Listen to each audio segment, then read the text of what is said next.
세례 요한이 요르단 강에서 세례를 한창 베풀고 있을 때에 이스라엘의 많은 사람들이 세례 요한에게 와서 세례를 받게 됐습니다. 그래서 그들 가운데에는 세리들도 있고요, 매국노, 그러면서 군인들도 있고요, 관리들도 있고요, 심지어 바리사인들도 있고요. 그러면서 수많은 하마레츠 평민들도 많은 사람들이 세례 요한에게 세례를 받으면서 세례 요한은 회개하라 천국이 가까웠느니라 라고 말씀을 전하면서 세례를 베풀었습니다. 이때 예수님께서도 세례 요한에게 나와서 나에게 세례를 베풀라라고 세례 요한에게 말했습니다. 그때 세례 요한이 깜짝 놀라면서 아닙니다. 오히려 제가 예수님에게 세례를 받아야 되는데 어떻게 해서 제가 예수님한테 세례를 베풀 수가 있단 말입니까? 라면서 거절을 해버렸습니다. 그때 예수님께서 내가 필요로 한다. 그리고 너와 내가 함께 하나님의 공의, 하나님의 의를 이루자라고 이렇게 말씀할 때에 세례 요한이 예수님에게 세례를 베풀었습니다. 오늘 말씀 속에서 왜 예수님께서는 세례를 받으셨을까? 예수님께서는 세례를 받으실 필요가 없는 분입니다. 왜? 우리 사람들과 같이 죄가 있습니까? 허물이 있습니까? 그런 분이 왜 예수님께서 세례를 받으셨을까? 그리고 또 예수님께서 세례를 받으시고 강 위로 올라오실 때에 성령님께서 비둘기와 같이 임하십니다. 그러면서 하늘에 소리가 들립니다. 이는 내 사랑하는 아들이요 내 기뻐하는 자다라고 하늘의 음성이 났을까라고 생각을 해봅니다. 예수님의 세례는 우리 사람들의 세례와는 완전히 다른 세례입니다. 예수님의 세례는 예수님의 공적인 사역을 이제 출발한다라는 것을 만 세상에 알리는 것이 예수님의 세례입니다. 또 예수님의 세례는 하나님 나라를 위하여 내가 일하겠다라는 하나님의 일을 하기 위한 출발, 바로 헌신, 이것이 예수님의 세례입니다. 또 예수님의 세례는 회개하는 죄인들을 다 용서하시겠다라는 그런 공포로서의 세례입니다. 그리고 예수님의 세례는 세례를 받으시고 하나님의 뜻, 곧 하나님의 일을 하시겠다라는 그런 출발, 하나님의 일을 하시겠다라는 그런 예수님의 각오, 사명, 이것을 공포하는 것이 예수님의 세례입니다. 예수님께서는 행하시고자 하는 것, 하나님의 의, 하나님의 뜻을 이루고자 하셨다. 하나님의 뜻은 하나님의 일입니다. 하나님의 일은 어떠한 일입니까? 하나님의 일은 곧 아픈 사람들, 그리고 병자, 환자, 그리고 부족한 사람들, 이러한 사람들을 모두가 다 고쳐주시는 것이 하나님의 일입니다. 바로 내가 공생애를 시작하면서 일을 시작하겠다 알리심입니다. 또 예수님께서 하시는 일은 무엇입니까? 귀신들을 물리치고 마귀 사탄을 물리치는 일이 하나님께서 하시는 일이요 예수님의 일입니다. 예수님께서 모든 사탄에 눌려있는 사람들, 그리고 또 마귀에 눌려있는 사람들, 그 사람들을 전부 다 해방시키겠다, 바로 이 하나님의 일을 시작하시는 분이 예수님이시다라는 것을 알려주십니다. 또 하나님께서 하시는 일은 무엇입니까?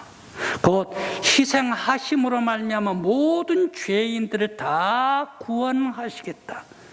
하나님께서 인간 모든 사람들을 해주시기를 원하는 것이 무엇입니까? 바로 그것은 구원입니다.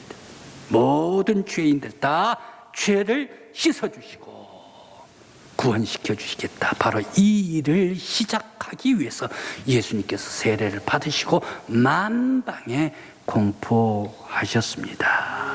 바로 이것이 하나님의 일이기 때문에 하나님의 보좌에 계셨던 예수님께서 이 땅에 내려가셔서 하나님의 일을 시작한다, 하나님의 일을 시작하기 때문에 하나님께서는 기뻐하시고 이는 내 사랑하는 아들이요 내 기뻐하는 자다 라고 성령님께서 역사해 주시고 보증해 주셨습니다. 여기에 비해 성도들의 세례는 무엇입니까? 사람들의 세례는 무엇입니까? 영혼의 정결 의식입니다. 예수가 사람들의 영혼을 씻어 주십니다. 그래서 예수님께서 내가 세례를 받고 물세례를 받으면 물세례 그것이 상징이 돼요. 예수님께서 나의 모든 죄를 사해 주셨습니다. 씻어 주셨습니다. 바로 이 증표가 사람들의 세례입니다. 세례받는 자들이 죄를 회개함으로 말미암아 죄 씻음을 받았다라는 증표입니다. 그리스도께서 십자가에 흘리신 피로 영혼도 깨끗이 씻어주신다라는 그런 언약에 믿는 자들은 깨끗이 죄 사함을 받는다. 바로 이 언약의 증표입니다. 또 사람들의 세례는 그리스도와 연합함으로 말미암아 죄인에서 이제 거룩한 생명으로 탄생했다. 과거는 죄인이었지만 예수님께서 세례를 받으시고 예수님께서 세례를 주시고 예수의 보혈로 말미암아 씻음을 받은 사람들은 모두가 다 영혼이 새롭게 태어났다. 옛사람이 아니란 얘기. 옛날 죄로 살던 사람, 옛날 세속 사람들이 아니다. 이제는 예수의 거룩한 사람으로서 예수님의 온화함, 온유함, 거룩함, 신실한, 그리고 예수님의 따뜻한 은혜, 사랑 속에 거하는 사람으로 새롭게 완전히 거듭나 탄생됐다.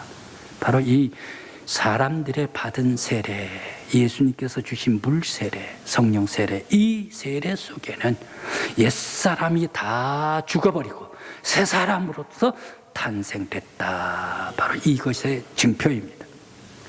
또한 우리 사람들이 받는 세례는 어떻습니까? 우리들 예수님의 은혜로 말미암아 보혈로 깨끗이 영혼을 씻어 주셨으면 우리들이 그 영혼, 아름다운 영혼을 가지고 어떻게 살아야 되겠는가? 주님만을 위해서 살겠습니다. 거룩하게 하나님께 영광 돌리면서 살겠습니다. 다시는 세속 속으로 돌아가지 않겠습니다. 라는 거룩한 예수의 삶을 살겠습니다. 라는 결단의 각오가 바로 이 세례 속에 있습니다. 뿐만 아니라 세례 받은 사람들을 교회 앞에 이 사람도 예수 믿는 성도입니다 라는 그런 공표식이 바로 이 세례 속에 있다라는 말씀입니다. 이러한 모든 것은 무엇으로 이루어집니까? 사람들의 생각으로는 이루어지지를 않습니다. 사람들의 이성으로서는 이러한 것이 이루어질 수가 없습니다. 바로 이 모든 것은 성령의 역사로 말미암아 이루어지는 능력인 줄 믿습니다.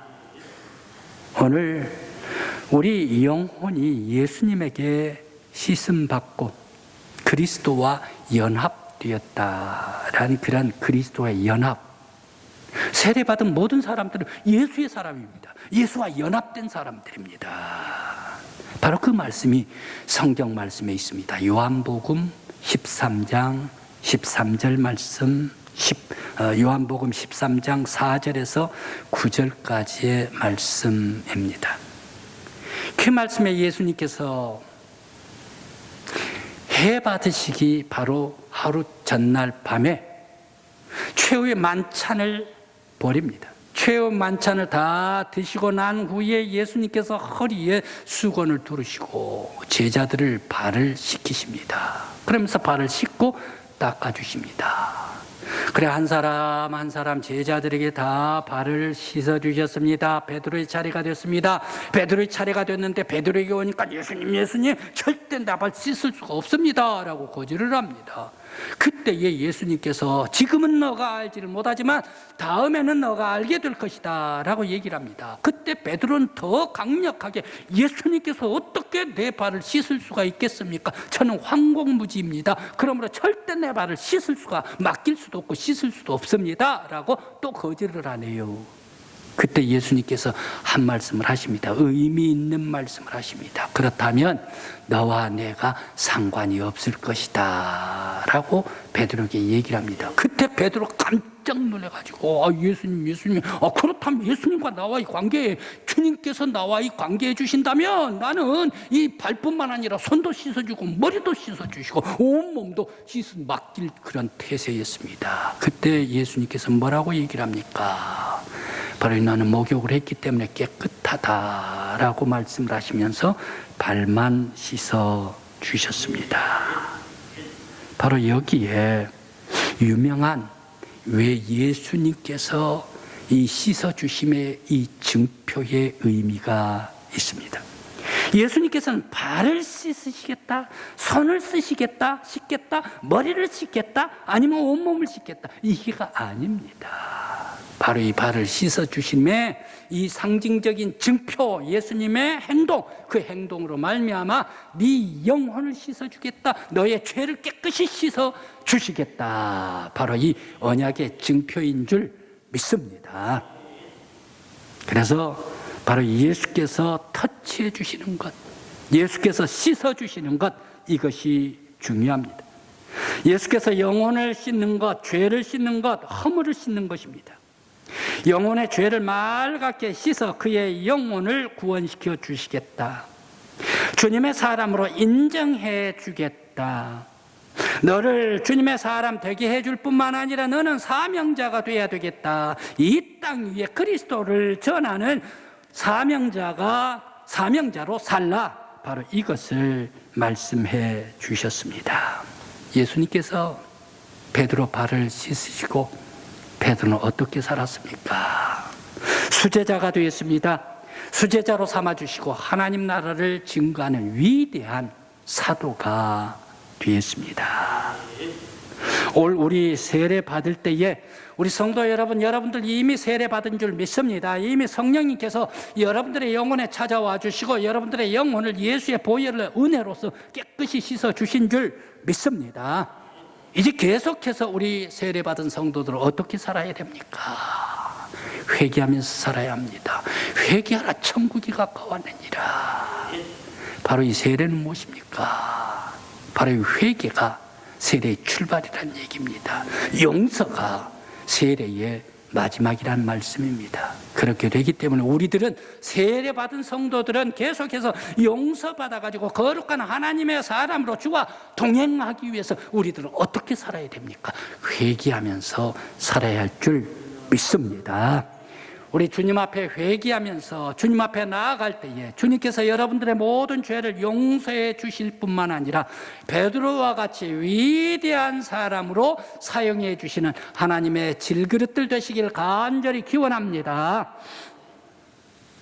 또한 새 생명으로 세례를 받는 사람들, 예수의 삶을 살도록 결단해 주셨습니다. 예수의 삶으로 결단해 주었습니다. 바로 이 우리가 잘 아는 어거스틴이 있습니다. 어거스틴 똑같은 사람인데요. 발음이 어거스틴이 좋으니까 어거스틴으로 하겠습니다. 이 어거스틴은 어떻습니까? 태어날 때에 356년에 태어났습니다. 지금부터 1600, 1700년 전에 태어났다는 얘기죠. 그런데 바로 이 아버지는 이교도, 저 알제리 트리폴리 이교도 아프리카 사람이었습니다. 아프리카 이 트리폴리는 어디입니까? 그 당시 로마 제국의 속국이었습니다. 그런데 어머님은 믿음의 사람 모니카였습니다. 모니카가 어거스틴에게 어렸을 때에 신앙교육을 시키기로 무척 애를 쓰고 신앙교육을 시켰습니다. 그런데 세례를 베풀지를 못했습니다. 그런데 이 아이가 자라면서 바로 이 주변에서 처음 살다가 그 다음에 유학을 갑니다. 카르타고로 유학을 가가지고 거기에서 수사학을 배우게 됩니다. 그러면서 철학을 공부를 합니다. 그러면서 깊이 철학에 심취하게 되다가 이제 이 어거스틴은 어떻게 됩니까? 그만 마니교에 빠져버립니다. 그 당시에 철학이 가장 주류가 이뤘던 철학이 마니교였습니다. 이 마니교에 빠져버리고 맙니다. 마니교에 빠지다가 보니까 이방 우상 아닙니까? 여러분들에게 늘 말씀을 드리는데 항상 종교의식, 제의식이 있다. 제의식이 있으면 이방 우상들은 어떠한가? 2차가 있다는 얘기, 2차 환락이란 얘기. 항상 우상들은 거기에 1차 제의식만 드리는 게 아니라 2차 환락으로 세속적인 그러한 쾌락을 즐기는 것이 마니교였습니다. 마니교에 빠지다가 보니까 이 어린 17살 먹은 이 아이가 어거스틴이 어떻게 됩니까? 그만 거기에 동거를 하는 여자를 만나게 됩니다. 14년간 동거를 하게 됩니다. 그러면서 아들도 낳습니다. 그런데 이 아들은 빨리 죽고 맙니다. 그러면서 거기에서 마니교에 이제 깊이 들어갔지만 마니교에서 회의를 느낍니다. 그러면서 다시금 신플라톤주의자가 되는데 이제 나중에 자기가 마니교에서 수사학을 배웠기 때문에 마니교를 소개를 받아가지고 트리폴리 그리고 로마 그리고 밀라노 이 지역에 가가지고 마니교의 수사학 선생이 됩니다. 그러던 중에 밀라노에 살고 있을 때에 자기의 정원에서 잠시 낮에 졸고 있는데 한 소녀가 하늘에서 음성 소리를 들려주는 겁니다. 너 앞에 있는 책을 집어 들으라. 그리고 펼쳐 읽으라. 라는 얘기가 계속해서 반복하면서 바로 이 소녀가 얘기를 해주는 거예요. 이 어거스틴은 이건 하나님의 계시다라고 생각을 하면서 앞에 있는 책을 읽었습니다. 그 책이 성경책이었습니다. 성경책 로마서 13장 13절 14절 말씀입니다. 낮에와 같이 단정히 행하고 방탕하거나 술 취하지 말며 음란하거나 호색하지 말며 다투거나 시기하지 말고 오직 주 예수 그리스도로 옷 입고 정욕을 위하여 육신의 일을 도모하지 말라. 이 말씀이 딱 나오는 거예요. 이 말씀을 읽을 때에 자기 자신의 지난 날을 생각하지 아니할 수가 없었습니다. 나는 마니교에 있어서 세속의 우상에 쩔어 있고 그리고 또 세속의 그러한 음란한 그런 속에 있었던 사람이 아닌가.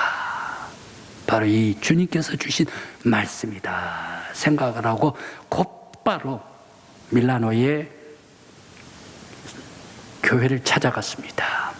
교회를 찾아가는데 바로 그곳의 주교가 암브로스의 주교입니다. 암브로시우스라는 주교입니다. 이 암브로스 주교에게 이제 말씀을 받는데 암브로스는 어떻습니까? 자기와 같이 수사학을 했지요. 자기와 같이 철학을 했지요. 명석하지요. 그런데 암브로스는 어떻습니까? 연설마저도 잘해요. 언변마저도 뛰어난 사람이었습니다. 그때에 바로 이 어거스틴은 암브로스의 설교를 듣고 감동을 받습니다. 아주 감동을 받아가지고 그 자신이 왜 내가 마니교에 들어갔었던가 바로 이것을 아주 회심을 하면서 기독교인이 됐습니다. 그러면서 그 후에 세례를 받았습니다. 세례를 받고 하나님 믿는 그런 자녀로 살기를 원합니다 라고 해서 세례를 받고 바로 고향 트리폴리로 돌아오게 됩니다. 트리폴리로 돌아와 가지고 그는 무엇에서 어디로 갑니까? 바로 이 수사가 되기 위해서 아주 수도 생활에 전념을 하게 됩니다. 바로 이 수사가 되겠다, 수도 생활에 전념했다라는 얘기는 오늘날 얘기를 하면 신학교를 갔다라는 그런 뜻입니다. 그러면서 그곳에서 사제로 서품을 받은 후에 자신이 과거에 몸 담았었던 마니교의 잘못된 것을 신랄하게 어거스틴이 비판을 합니다. 잘못했다는 얘기, 세속적이란 얘기, 쾌락적이란 얘기. 그러면서 또 하나 당시에 있어서 이 기독교 안에 펠라기우스라는 그러한 교리가 있었는데 이 펠라기우스 교리에 대해서도 신랄하게 비판을 해버립니다. 그것이 무엇이 잘못됐던가? 바로 이 인간은 도덕과 선행의 공적을 쌓음으로 말미암아 의로워진다라는 잘못된 교리가 그 당시에 펠라기우스의 교리였습니다. 그러면서 공격이 신랄하게 비판을 하면서 오직 우리 모든 사람들, 죄인들의 구원은 하나님의 은총만이 우리의 구원이다. 오직 여호와 하나님 예수 그리스도 안에 있는 믿음, 바로 이것만이 우리의 구원이다라고 외치면서 바로 이 신국론을 씁니다. 하나님의 도성이라는 책을 씁니다. 이 하나님의 도성, 이 책은 그 당시뿐만 아니라 1200년 후에 종교개혁 시절까지 아주 영향력을 미칩니다. 그러면서 종교개혁자들이 오직 하나님의 말씀, 오직 성경, 오직 은혜, 오직 하나님의 은총, 바로 이것을 부르짖게 되면서 종교개혁자들이 어거스틴의 하나님의 도성 이 책에서 영감을 많이 받게 됩니다. 바로 이 어거스틴 신국론은 어떻습니까? 그 당시뿐만 아니라 오늘날 앞으로도 영원히 모든 인생 사람들은 하나님의 은총이다. 은총만이 우리의 구원이다라는 놀라운 그러한 교리를 정리를 해 주었습니다. 어거스틴, 그는 세속에 빠졌습니다. 환락에 빠졌습니다. 우상에 빠졌습니다. 만이교에 빠졌습니다. 그러면서 잘못된 방탕도 많이 했습니다. 그러나 이제 깨끗이 예수 그리스도를 만나고 세례를 받고 난 후에 그는 거룩한 하나님의 사람으로서 자기 자신을 바쳐드렸던 예수의 제자가 되었습니다. 가는 곳곳마다 그리스도를 외치는 수사가 되었습니다. 오늘 우리 믿음의 성도 여러분, 특히 오늘 세례를 받으신 성도 여러분, 이제 나의 지난 날을 다 회개하면서 주님 앞에 다시금 내가 주님의 제자로서, 주님의 종으로서 깨끗한 삶을 살기로 원합니다. 나를 받아 주시옵소서 헌신할 때에 주님께서 여러분들 다 받아 주실 줄 믿습니다. 이미 세례받은 여러분들도 회개함으로 말미암아 나를 다시 한번 뒤돌아보면서 매일과 같이 나는 주와 함께 동행하겠습니다. 매일과 같이 나는 세상 사람들과 동행하겠습니다가 아니라 매일과 같이 예수와 함께 동행하겠습니다 라고 주의 삶을 살아가면서 승리의 삶을 사는 저와 여러분들이 되시기를 간절히 기원합니다.